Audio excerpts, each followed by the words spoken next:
Hello, it's Rick Miracle, and welcome to another one of my videos, number 34 of 50, and this one should be interesting. It's another journal of the American Society for Psychical Research, volume 10, January 1916.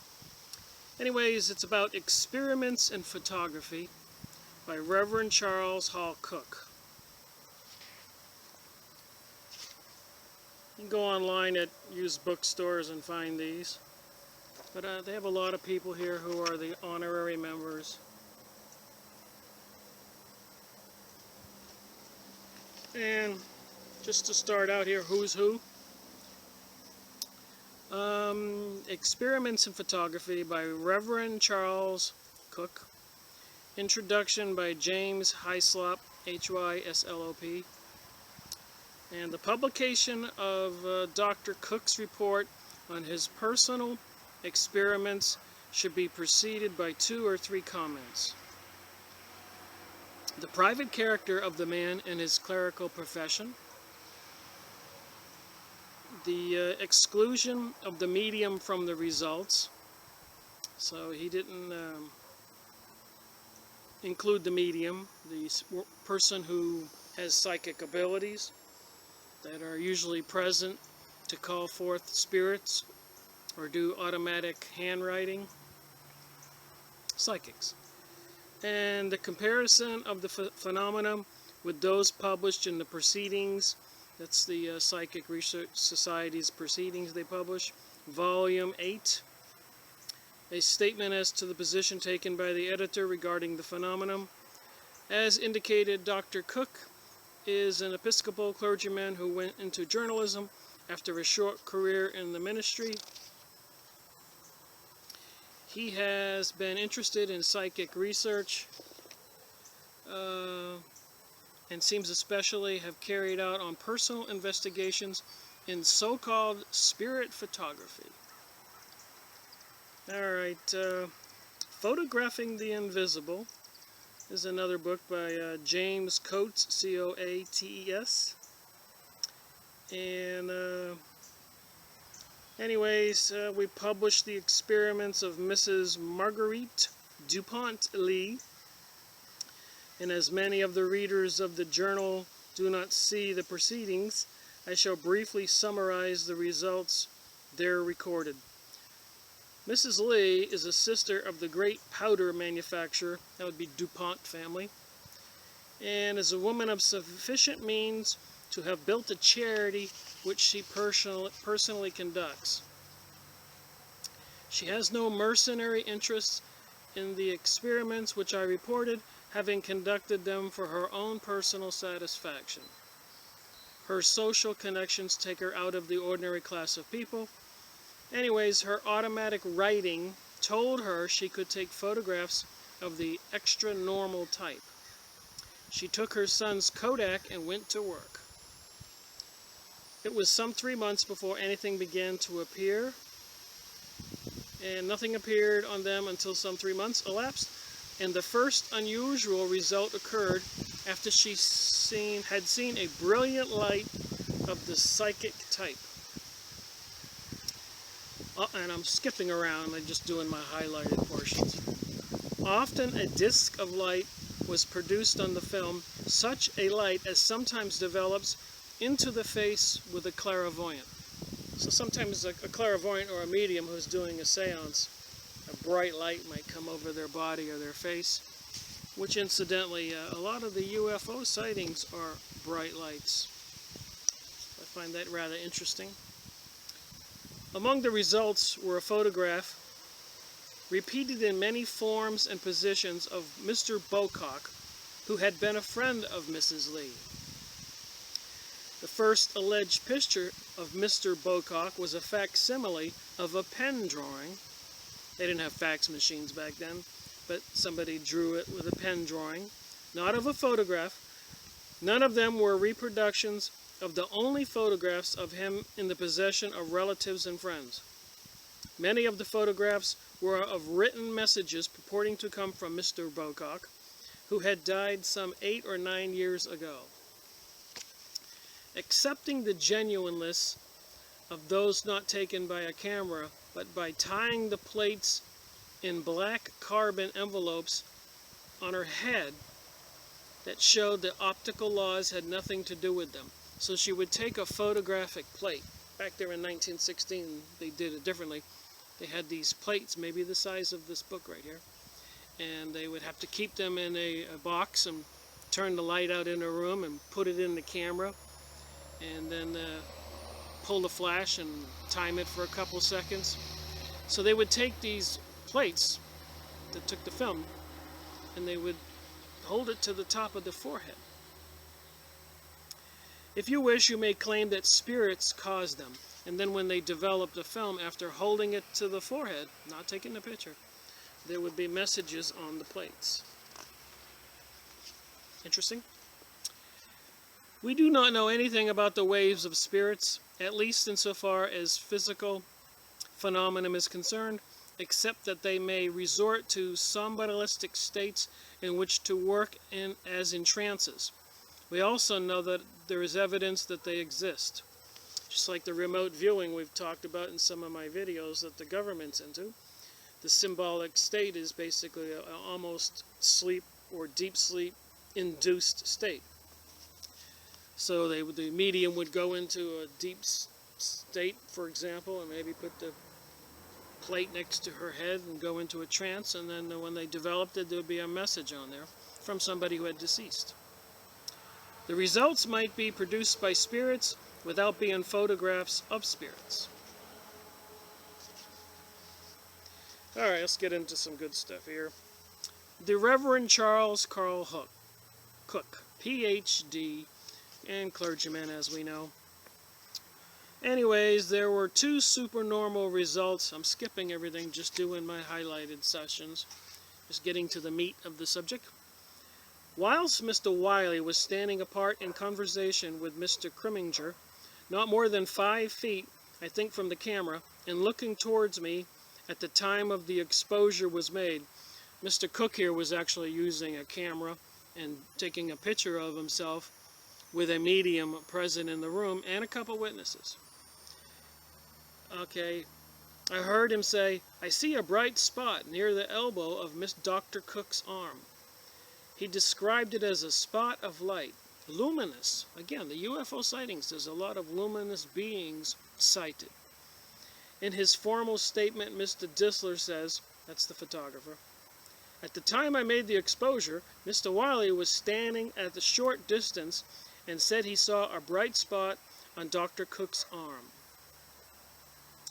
So anyways, at the time when the picture was taken, he saw a star or a bright spot on the right lapel of Dr. Cook's arm. See figure 1 and 2. So let's look at figure 1 and 2 here. And they went through great lengths to okay, you can maybe not see it that well, but there's a bright spot near his lapel.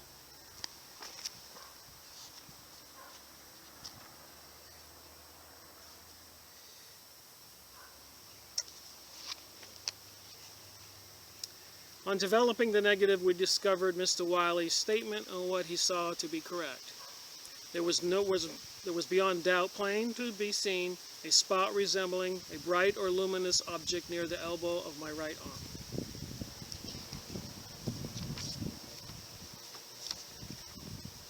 Dr. Cook sat for the purpose of obtaining a spiritual photograph. This is another one.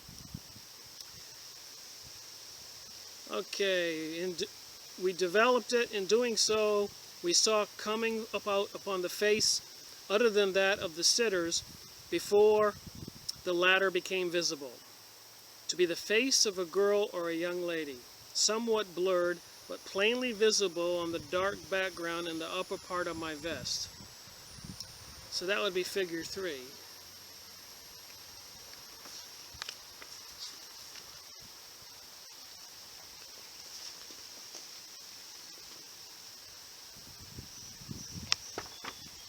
You see the picture of the girl right below his collar there.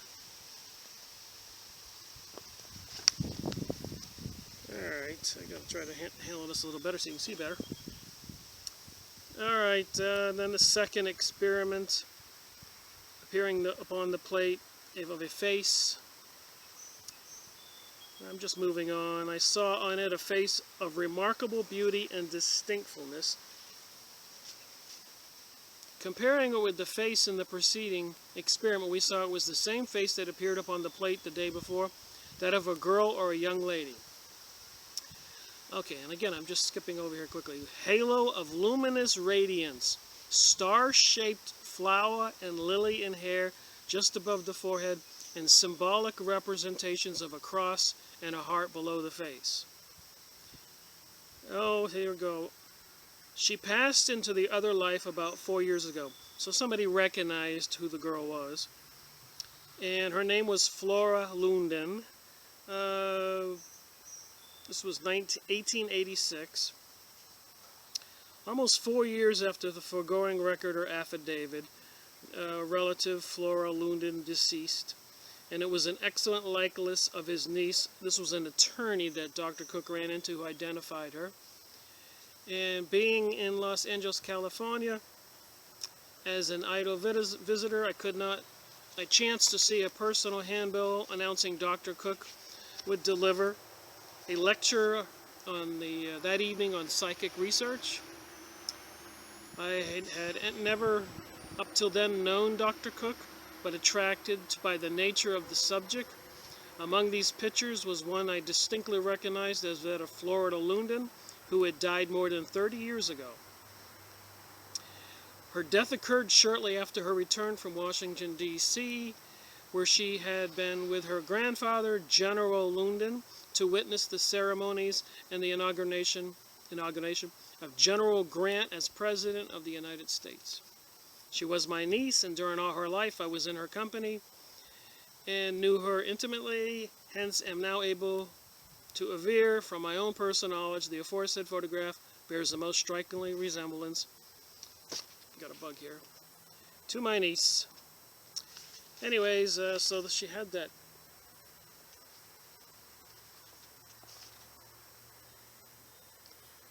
So they took a photograph of the Dr. Cook there, and the image of the Flora there, as you saw, showed up. So anyways, moving on. Being in Los Angeles, a chance to see, so anyways, we said all that. Let's go on to the next one. Okay, experiment number 6. One was a well-defined psychic face and form against my left breast and extending to the lower extremity of it. It was that of an elderly, venerable-looking man with abundant, wavy, snowy locks clustered about his face, clad in some sort of clerical attire. The other was symbols against my right arm at the elbow of a square with 5-pointed star at an angle. That one is interesting.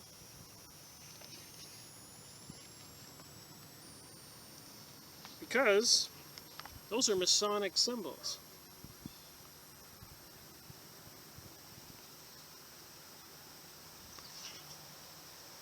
You can clearly see that. So I found that rather interesting for our series, Freemasonry and Satanism. Neighbor of mine pulled up.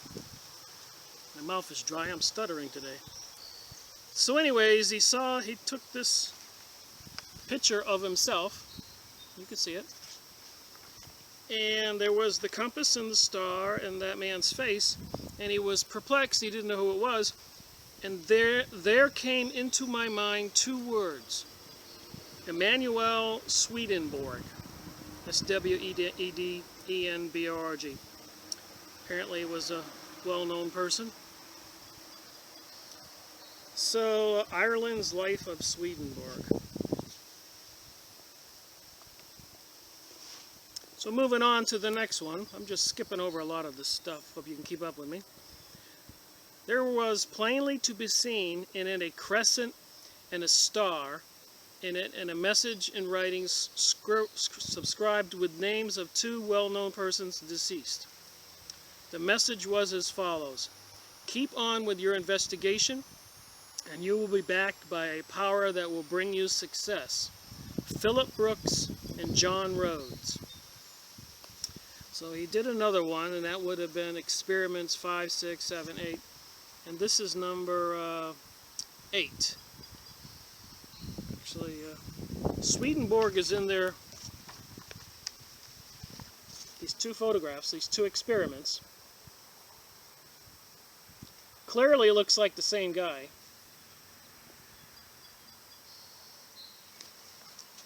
And then he did it again. And then there was this message here in the bottom.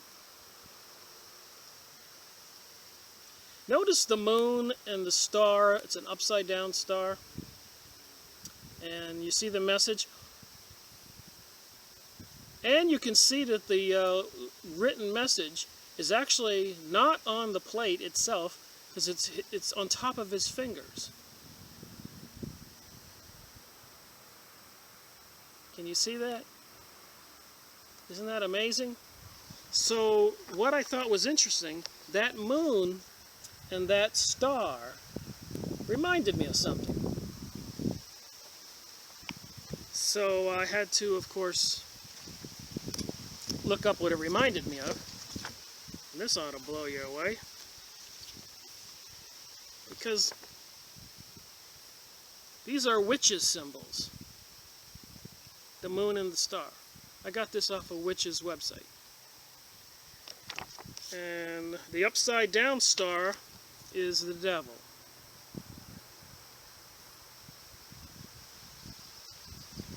And here's another picture of the devil with the star on his forehead and the moon down by his foot.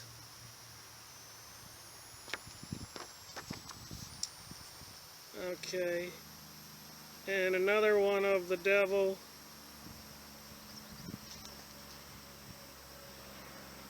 with the star upside down on his head.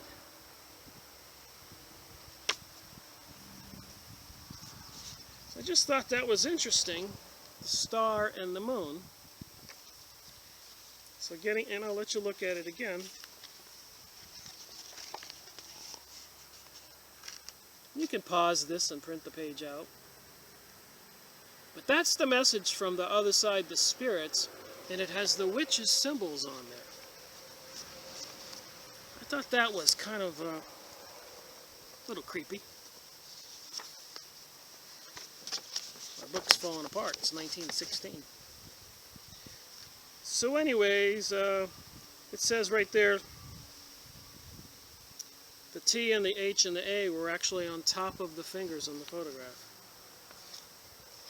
So he went on to some more experiments here. Supplement to experiments, In 1890, I read certain parts of his works, which were the first I consulted on occult phenomenon.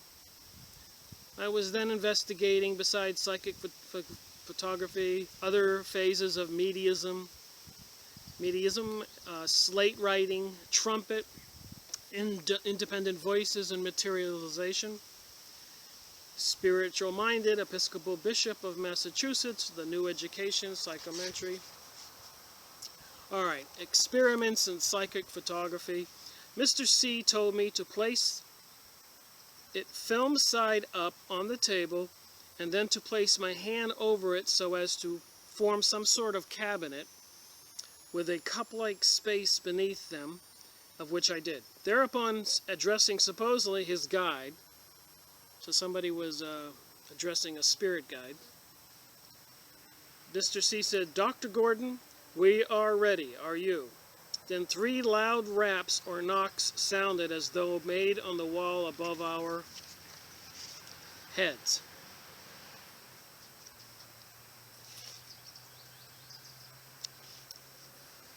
Alright, whilst Mr. C, I observed, was standing close by my side, after I had kept my hands in the position as described about half a minute, I should think I heard again 3 loud raps made as before. Then Mr. C told me to develop the plate, which I did, putting in a pan near at hand and pouring the solution over it. After carefully developing the plate, we went into the adjoining room. There in the full light was plain to see the face of a man, large size, with a full beard and a prominent features.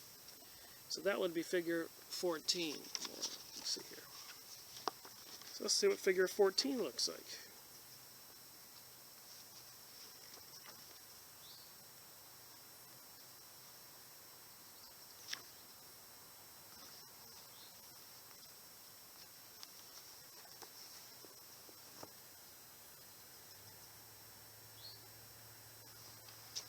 I think you're getting the gist of this. My attention being extremely alert owing to the surprise given me by the result of it. Remember, this wasn't in a picture taken of somebody else. It was just they put their hand on the film and called forth the medium. And the severe shock to my skepticism, the face of a woman large side equally distant as to the man's face on the other experiment.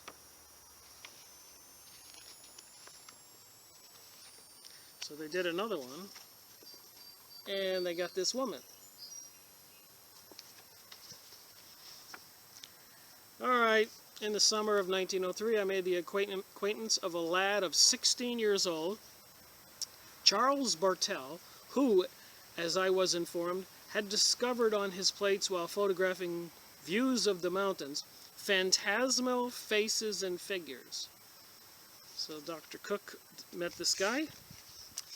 Anyway, so later on, again, I'm just skipping through this thing. We found that there were 3 spirit faces on my photo. One of those was recognized as my sister-in-law and her daughter Ella, who had passed some years ago. And this would have been, photograph which one?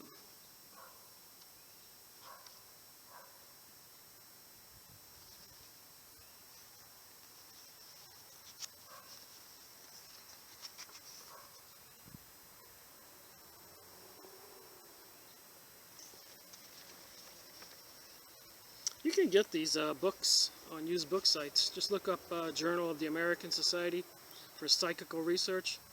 And this particular one is January 1916. Alright, so moving on. Another one was, were 2 faces, that of a lady at right angles to my own, and that of a man covering my stomach. And that's 5, 6, 17.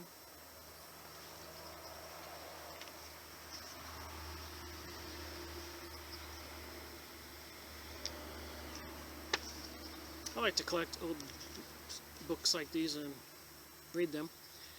And my point to this is, believe it or not, that's your choice. But if you've been watching my videos, you know, between remote viewing and psychic detectives and dowsing and the occultic of the Freemasonry, and obviously Satanism is in the magic, that's why I'm doing these. I mean, at the end of my 50 videos, I mean, either all this stuff is fabricated and lies, and the government programs that are being exposed are not true, and the as we saw in the Freemasons magazines, the New Age, they've been around 100 years and they're into the occult and secrets. What secrets? Time for me to get a glass of water. Alright, so now they got this boy medium, and who's an amateur photographer with unusual ability and having full equipment, etc., arranged for a sitting with the boy medium, Charlie Bartell. Herein I quote from my record that of Mr. Scott. This photograph, print D, was taken in September 1903 in the private rooms of Mr. I.B. Scott, a well-known citizen of Denver. I was present at the time. The psychic was an amateur photographer, a lad of 16 years old, using only a Kodak. This is 1916, remember? In compliance with the request made by Mr. Scott, Charlie Bartell, psychic, called with his camera, plates, etc., on a Sunday soon after noon hour, and Mr. Scott and little Ancine Carson, it's a young boy, posed for a picture. Being present myself and particularly interested, I remember well the event. and made a point to secure a photograph of the result, which is herewith presented. Herewith is given verbatim a statement furnished me by Mr. Scott, which is his testimony of recognition of the psychic faces. I enclosed plate of myself and Ashley on my lap. The form at my head is that of one of my dearest friends of my younger days that had passed in the other life in 1872. I think this is 1888. I never had or saw a picture of her until I had got this one taken in my kitchen with a certain hung across one corner. Taken in my kitchen with a curtain hung across one corner. Charlie Bertell was the operator. That's the young boy of 16. The lady smiling, leaning against Ansley, that's an interesting name for a young boy, is fully recognized by his aunt. The gentleman's face, lower left hand, was a particular friend of the Carson. So that was figure 19. So let's go look at what picture 19 looks like.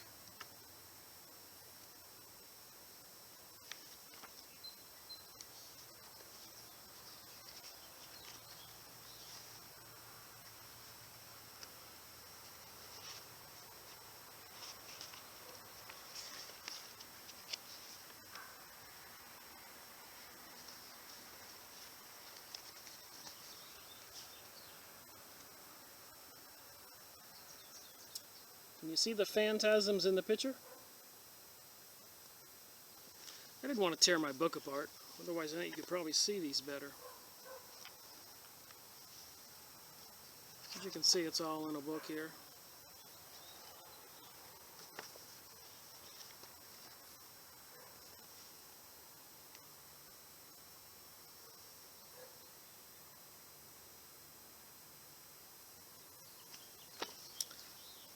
Wonder if it's true, huh? Alright, so going on here, he was much disinclined to talk about his medium gift and seemed to feel it to be a disgrace because he said people thought so. So the 16-year-old didn't like it that he was a psychic. Moving on to another experiment. The experiment proved to be a success as there was plainly visible on the plate on the lower part of my breast a man's face with a mustache, whiskers, and other interesting features, and that would be figure 22.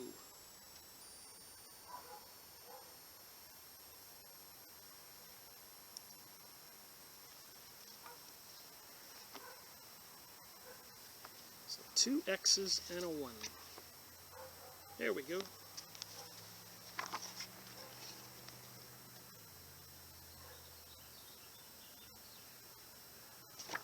So this is a priest or a minister or whatever of the clergy. And he was an ill man, so he couldn't, I guess, practice preaching at the church. But he'd been with the church for many years, and he had a passion for these experiments. So apparently the church allowed him to do this research. That would have been Reverend Charles Hall Cook. Alright, experiment 2. This experiment was made without a camera in Mr. Wiley's room. So they did it without a camera. Mr. Wiley, let's try without a camera. And again, I'm not reading all this stuff. I'm skipping over so we can get through this whole book.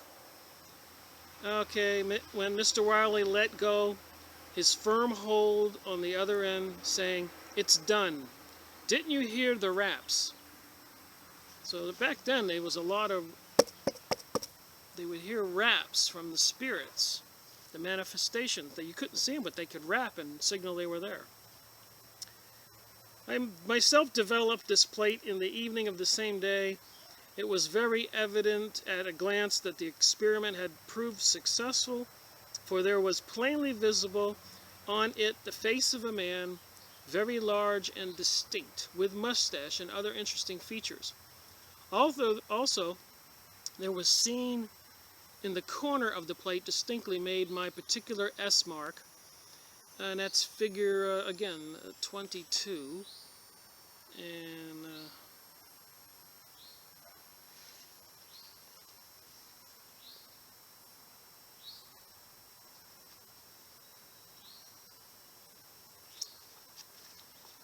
you can see the S mark on the head. On top of the one by my hand.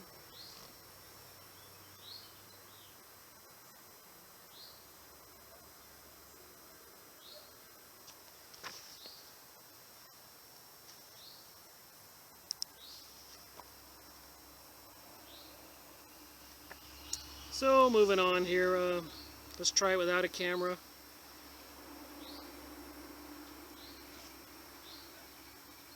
I didn't really see a face on 22. Oh, there was no sitter for the picture. My misunderstanding. That is actually taken with no, just by holding their hands over the plate. It's like I said, Mr. Wireless, try it without a camera. So they just basically they put their hands on the film, and then they heard the raps, and there was that man's head. Oh. Okay, dear Mr. Hyslop, that's interesting. These interesting prints seem to me to give us a glimpse, perhaps a glimmer of information concerning that unknown energy that can affect physical objects, termed long ago by Eeps Sargent, E-P-E-S, another interesting name, I never heard anybody named Eeps, and later by William Cook's psychic force, or luminous ether. And I mentioned also that a lot of your UFO sightings are bright lights. Back here in 1916, the Journal of Psychic Research, a lot of the things they saw were bright lights. Yeah, I hope you're getting the gist of what's in this book. That's my point. So page 42. Anyone can see that imagination or illusion is playing no pranks in our minds by comparing it with the portrait, which hangs on the wall in our front room. It is quite immaterial to me what explanation, so-called, one may or does fabricate from them, be it spirits, fraud, devil, or Balaam's ass. That's what it says here, B-A-L-A-A-M-S. If he chooses. It is simply my duty to make known my testimony to them concerning them. Yours sincerely, Reverend Charles Cook. That's what he said. So moving on to more experiments here. In messages written by hand of an automist purporting to be from spirit, people, one in particular, April 22nd, being from my deceased daughter Maud, or with her signature attached.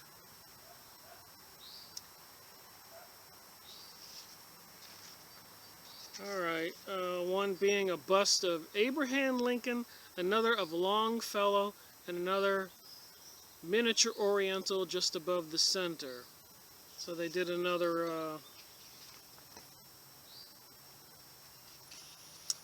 they just took the film and the camera and just did the wall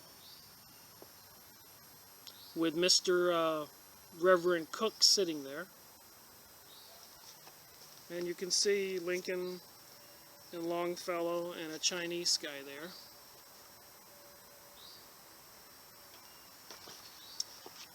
So, you know, is the Reverend lying? But we got so many books. I could go through book after book, person after person, testimony after testimony. You know, at some point, remote viewing, dowsing for water, all those energies. And again, my point being, the powers that be, the Freemasons, the people into the Satanism, Miley Cyrus riding the wrecking ball, all the craziness going on in the world. I'm doing these videos to these different situations and topics so that people can grasp that there's something they don't know, that we don't know, that they're not telling us. And I think it's important to know. Alright, let's get through this. Another neighbor walked by. Alright, April 28th, May 14th. I had 8 sittings with Mr. Martin at different times, page 45 here, for psychic photographs and got no results. Naturally, I felt disappointed as only one more experiment would complete the series I had undertaken. May 14th, on my way to Mr. Martin's gallery, soon after noon hour, I called upon the automatist, the medium who can write things from spirits, to whom I referred to in the beginning, and with whom various psychical phenomena of a miscellaneous character sometimes occurred. Thinking that her presence might perhaps help the forces produce results in my experiments in psychic photography, I explained to her that I was going to try for a spirit photograph at Mr. Martin's and wanted her to be the sitter. So he felt if the psychic sat down and they took a picture of the psychic, maybe the spirits would show up. She said she would take the next car to the gallery. Okay, on Mr. W's automatist arrival, I tied a string cord around her forearm and fastened the other end of it at a length of about 3 feet to my left arm.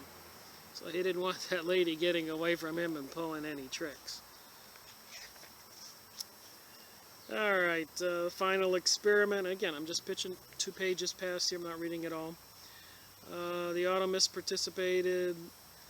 This will blow you away. So here was the automatist, the one who can do psychic readings. All those faces in the background, there's about 30 baby faces there. There was just a plain wall, and her sitting there, and 30 spiritual faces of babies showed up. That's a little odd. More than 30. Photograph A is a production by Invisible Intelligence, or as the... So he says here, what does that mean? The spiritualist explains, spirits, one might quandary. Is it a joke perpetrated upon the fraud hypothesis? Or is it the work of a spirit or intelligence from the other side? One might think it a humiliating parody of that state of mind. Like I said before, when you do contact spirits from the other side, apparently they have a motivation or something, or some kind of sense of humor. We've seen that they could produce writings and symbols, and so moving on in this book, we're almost through with it. The extreme drowsiness of the sitter is a psychological phenomenon of some importance in the case, as it duplicates similar phenomenon in mediumship. Just like in remote viewing, in those books, they had to go into trances, whether drug-induced, hypnotic-induced, self-induced. I had an out-of-body experience, I said in one of my other videos, and Christmas Eve I did charity work all day, and next thing I know, I'm floating up in the air, looking down at me. And as I said in my other video, I was excited and said, wow, this is crazy. What can I do? And I willed myself to leave the room. And when I was flying through darkness at night, I freaked out and said, oh my God, did I die? And I wanted to go back to my room. I panicked, and the next thing I know is I'm laying back on my couch looking up. And I sat up and I said, what the heck was that? And then I remembered while I was up floating above me, I'd seen the top of the refrigerator all black, a white refrigerator. And I remember thinking that it was dirty, how could that be? I got a chair and looked on top of the refrigerator, and it was black as soot. I sat next to the stove. So that was my experience. I've had some other psychic experience, and I'm sure a lot of people out there that people know have. Okay, out here in the backyard with the bugs and the heat, so pardon me. Alright, to have the duplication of a cut reproduced is suspicious, and justly so. We do not know enough about spirits to maintain either way that they are what we naturally suppose them to be. Alright, another experiment by Dr. Cook. On October 12, 13, Sunday, I called upon a friend, Mr. Alex Martin, and again, I'm just skipping over sentences. With no thought of having a picture taken, I found him in his gallery at the rear of his home conversing with two ladies. That's nice. Okay, and after a moment or two, I felt a sense of drowsiness come over me and thought it curious, as I had 6 hours of rest during the night, 3 hours of sound sleep. Just before coming over to see Mr. M, I noted in particular a cold, icy sensation covering my entire forehead, so much so that I could hardly keep my eyes open. This was October 12, 1913. Mr. Martin came in, and laughing, I said, "The psychic influences are strong here. If you turn your camera on me, you might get a picture." Meanwhile, the stupor and drowsiness became heavy. With much effort, I crawled to a chair nearby that had been placed by a small stand having a vase of flowers upon it. In front of the camera, seating myself, I raised my elbow upon the stand with the side of my face upon my hand and sank into a semi-conscious condition of drowsiness and sleep. Okay, hardly a minute elapsed when I heard light footsteps and a noise in the direction of the camera, and after a short pause, I heard the voice of Mr. Martin say, "That's all," and the sound of the door closing behind him. After spending an hour or so with Mr. Martin in family and social chat, I returned to my apartment, but with little thought about what had transpired. Next day, October 19th, actually it's like a week later, I went over to Mr. Martin's, taking with me a book he wanted, and found him about 5 p.m. at his dinner table. After our usual greeting, he looked up and said, "You got something." "What?" I said. "On your plate last Sunday."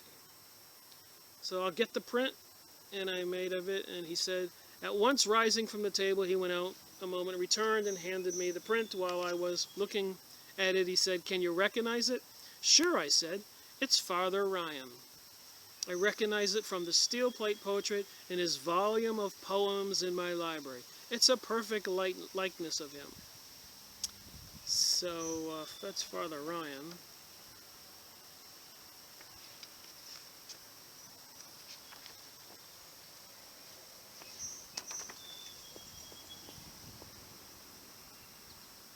That's the image in the photograph.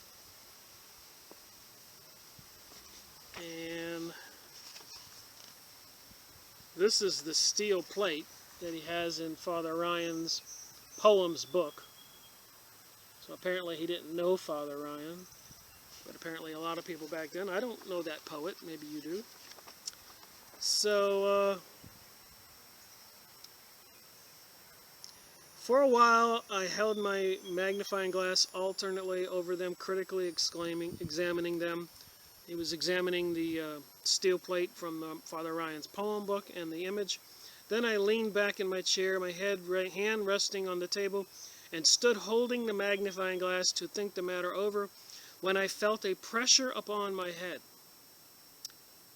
I felt it very distinctly, just above and beyond the left temple, a pressure like that of a delicate, soft-gloved hand. I calmly felt the pressure become heavier, and with it came these words almost audible: "No cap on the head." Then the pressure vanished. So he felt a pressure on his head, like somebody putting a hand on it, and he heard a voice in his head, "No cap on his head." Anyways, and then he held the glass over the steel plate portrait and saw the priest cap of Father Ryan's head, and held it over to the psycho photo, and there was no cap. Well, well, surprise. It's strange I had not observed that, no cap on his head. So on the psychic picture, there's no cap on the head.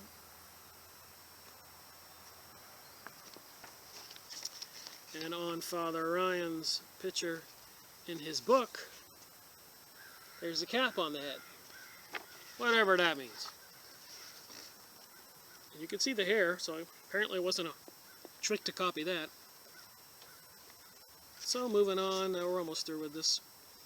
A communicator purporting to be Abram J. Ryan, Father Ryan, first wrote by hand of an automist almost 15 years ago, May 16, 1899.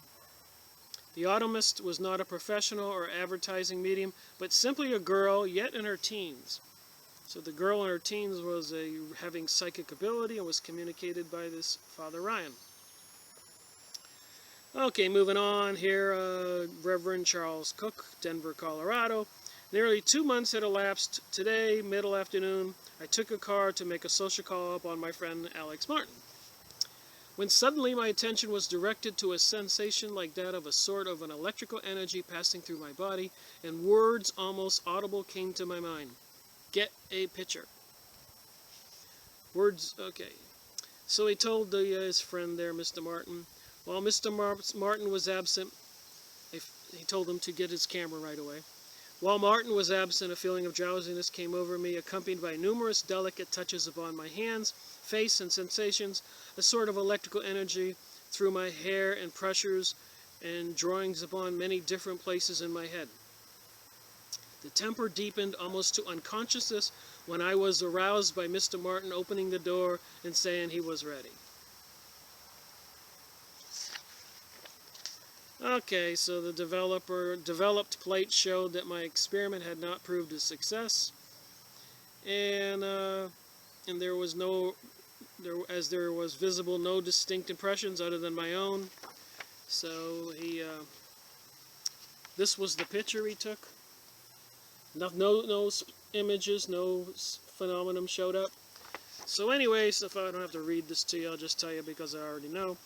A few days later, he gets a hold of a medium and said, come on over to Mr. Martin's house and let's try this again. And he sits in the same chair because he was disappointed it didn't work. And then 2 people show up that he recognizes.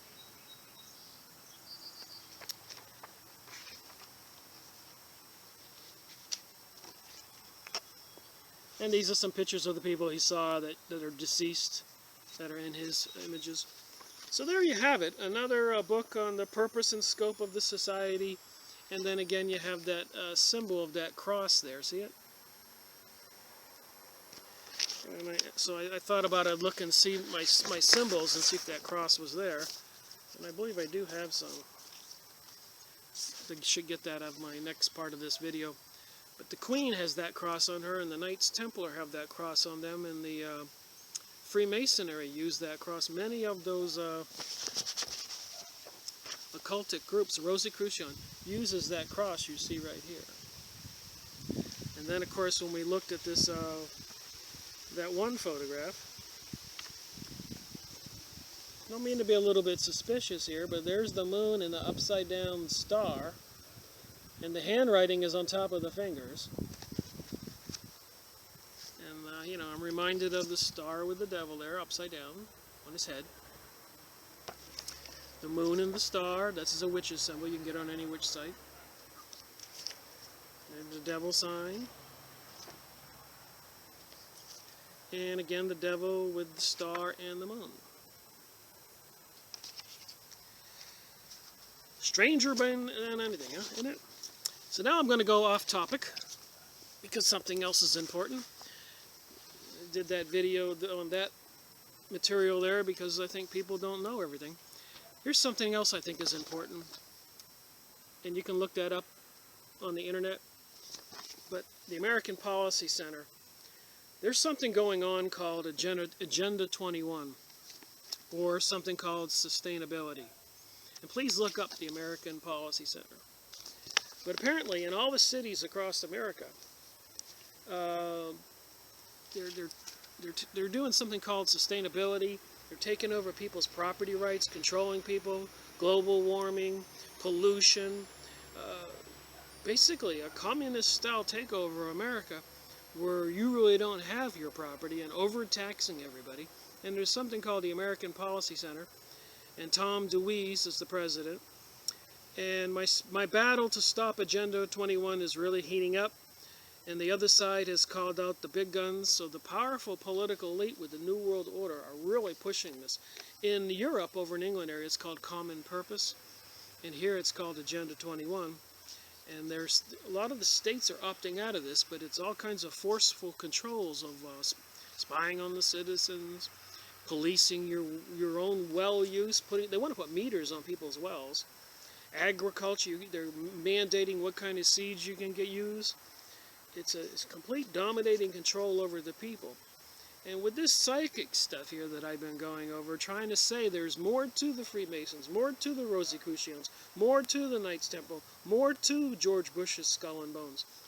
The stuff here going on to take over the country, you need to put the whole puzzle together. It's all connected, in my opinion. So that's why this past Sunday night I did something I've never done before, and it proved extremely successful. Okay, I presented the first of a series of internet training webinars. They are designed to train activists across the nation in new tactics to stop the outrageous United Nations Agenda 21 Sustainability Development Strategy. So the United Nations is trying to create a one world order where the United States will not be its own sovereign nation anymore. They got treaties right now with Russia and China. So like we did in my previous videos, that during the presidential inaugurations and speeches to the nation and any kind of other disaster, hurricane, they're going to bring in foreign troops to police us. Why? Fighting back against these powerful forces like the ICLEI and the American Planning Association and the UN, who are trying to change our system of government and our American way of life.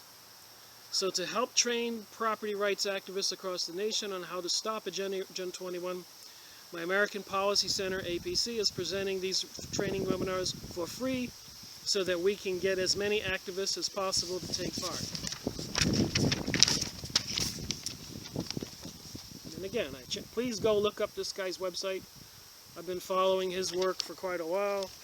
He's doing a battle, it probably needs money and some support.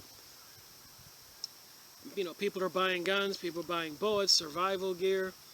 All this is unnecessary if we could stop this United Nations and Illuminati and Zionism, these backdoor Freemasonry, occultic groups, Skull and Bones, people who are putting our presidents in place and controlling them. They're puppets, even Obama, Clinton. All right, and it's working. I've had over 1,200 activists sign up and participate in this vitally important event. The recorded event can be watched by clicking here. You can go onto his website. I'm teaching these freedom-loving Americans all the details that I've learned in 20 years of fighting Agenda 21. I'm instructing them on how to fight back and finally stop this monster before it destroys our nation. The planners know how dangerous I and APC are to their schemes. So the people who, the United Nations planning the New World Order or the New Age, Miley Cyrus riding the wrecking ball naked, and all kinds of other gay marriage, and now drag queen, bisexual, adulterous people joining the same bandwagon propaganda that we shouldn't be unhappy with them or we're going to be called, prejudice or something. It's crazy. So there's something communistic about this and demonic about it, like you see in my pictures here. And the devil there with breast and the snake and the moon. And the psychics saying that, you're going to be rewarded for your investigation and again talking to spirits on the other side. Okay, let me show you how desperate they are to stop me. In just the last 6 weeks, those who are enforcing Agenda 21 in every city in America have launched a vicious, coordinated attack to discredit our movement and stop our successes against them. People need to look up Agenda 21. And I am the target in almost every one of the attacks. When has it come to the point where people like me and this guy here speak enough that they're slowly going into our world and taking our rights away at an ever-increasing rate? For example, I've been in business 20 years and in several states, and when I got my business, I would go down to the local city hall and get a business license or a state business license. Now the federal government and all the states, they've mandated it to be called privilege license. Who do they think they are? I had to throw that in there. Who do they think they are? Alright, so anyways, Just reading a little bit more and we'll be done with this video. I thought this was important. It started in March with a special report issued by the American Planning Association, the APA, entitled The Actions of Discontent. This report was directed to sustainable development planners. There's a lot of downtown city offices now opening up sustainable development planners. And they're going to come on your property. Try growing a garden. Try it. If they can't tax it, you can't have it. Working in communities across the nation, the purpose of the report was to teach the planners on how to counter and silence our opposition against them. This is clearly a communist under disguise of some kind of socialism. Everybody on going to get chipped with a 666 microchip and a certain little card and have no cash. I guess nobody will ever wind up being rich and famous or wind up like Bill Gates or all those wealthy people. Once they're there, they want you out. Said the APA report, less studied is the fierce opposition mounted by the Tea Party and property rights activists against city and regional planning offices. That's us. The report went on to discuss tactics to be used, looking at my time here, to neutralize our attacks. A few weeks later, the Southern Poverty Law Center, the SPLA, launched a major attack against us. They call it the Southern Poverty Law Center, but they are not doing anything for the people. It's, again, the strong arm of the government to be, no longer are they our servants and elected, we are their servants and their slaves. My opinion. Alright, in a 23-page report, I cited 23 times, and according to the SPLC report, all attacks against Agenda 21 are directly linked to me. So they're saying he's responsible for all the attacks. That, of course, is very flattering, but as really proves is that I and the American Policy Center are having a major impact across the nation to fight and stop Agenda 21. So much so, they need to discredit me through vicious attacks and lies. But as the months went on, the attacks escalated. In April, the Natural Resources Defense Council, you got, what, 75% of America belongs to the federal government as national parks, and you can't go up there and pick up a rock. Launched another attack entitled Agenda 21, Conspiracy Terrorists Threaten Cities' Sustainability Efforts. So those of us who don't go along with this new one world order, we're going to be called Agenda 21, Conspiracy Theorists Threaten Cities' Sustainability Efforts. I guess us people who want to keep our American freedom are going to be the new enemy of the world. This attack tries to tie our efforts against 21 with big oil companies, a charge that is blatantly untrue. This is one of the main tactics now of the left, vilifying us as lackeys of big oil, even though none of the grassroots organizations working against Agenda 21, including APC, have received a dime of support from big oil companies. And that's the tactic they're trying to use to discredit me. There's more here and more here. And like I said, how Agenda 21 steals private property, how Agenda 21 destroys the economy, how Agenda 21 is destroying our public education system, how Agenda 21 is designed to destroy the free market system and our system of limited government. Remember my books on my previous video? They think there's too many people. If you watch all my videos, and they kind of bounce around on different subjects, but they really don't. I'm trying to show people that there's more out there that you don't know, but these people taking over the world and trying to stop everybody else's ability from being a free-thinking person and making any money and living life as you choose it on your own land. They want to stop all that and have you not have the opportunity to grow and be something or somebody or do something. Anyways, so I hope you enjoyed my information about the psychic photography. And please go to Tom Dewey's website and read it, study his stuff. I'm sure he says he emailed me the other day and said if I could send him some money. And I'm sure this costs a lot of money what they're doing. The government and the oil companies and all the powers that be, they've got tons of money. Our tax dollars they're spending on all these wars in Syria and Iraq and Ukraine. So they have all this money weaponry, and we people need to stick together and help out those who are competently and intelligently fighting the battle for our freedom and country. And topics, like I said in this book here, people should know that this stuff appears to be real. And the government's ability and knowledge on these subjects, and hiring people to be in the military and the secret services to spy on you, remote spying, and then all the cameras and the computers. You'd send somebody an email and they see a particular keyword, some computer in the Pentagon goes off with an alarm, and they're coming to see you. Is this the world we want? And there is another side. There is a spiritual world. You do have a soul. That's another reason why I do these videos. A lot of people argue with me, Rick, there's no God, we don't have any soul, there's no devil, you're making it up.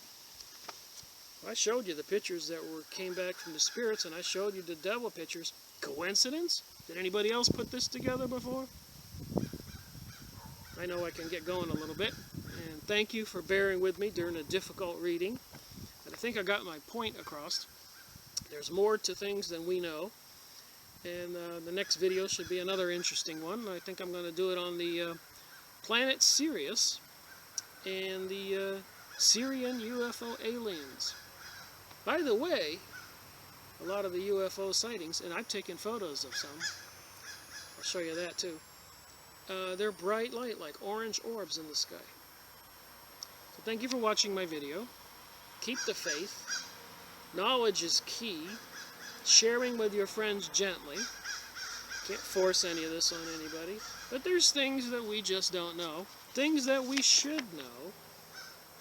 American Policy Center, Agenda 21, called Sustainability. In Europe, it's called Common Purpose. And it's all designed to get into the minds of the people. Mr. Holder, Eric Holder, there's a video about him on YouTube. And he completely explains, in 1995, look up that video, Eric Holder, that they need to use propaganda in designed events like Sandy Hook to create the fear about guns and convince the people that they want to get rid of the guns. And it seems to be proven that the Boston bombing and Sandy Hook and the Batman shooting, obviously 9/11 was fabricated, created an inside job. But they used actors, it seems, for Sandy Hook, and Eric Holder in that video says that's what they need to do.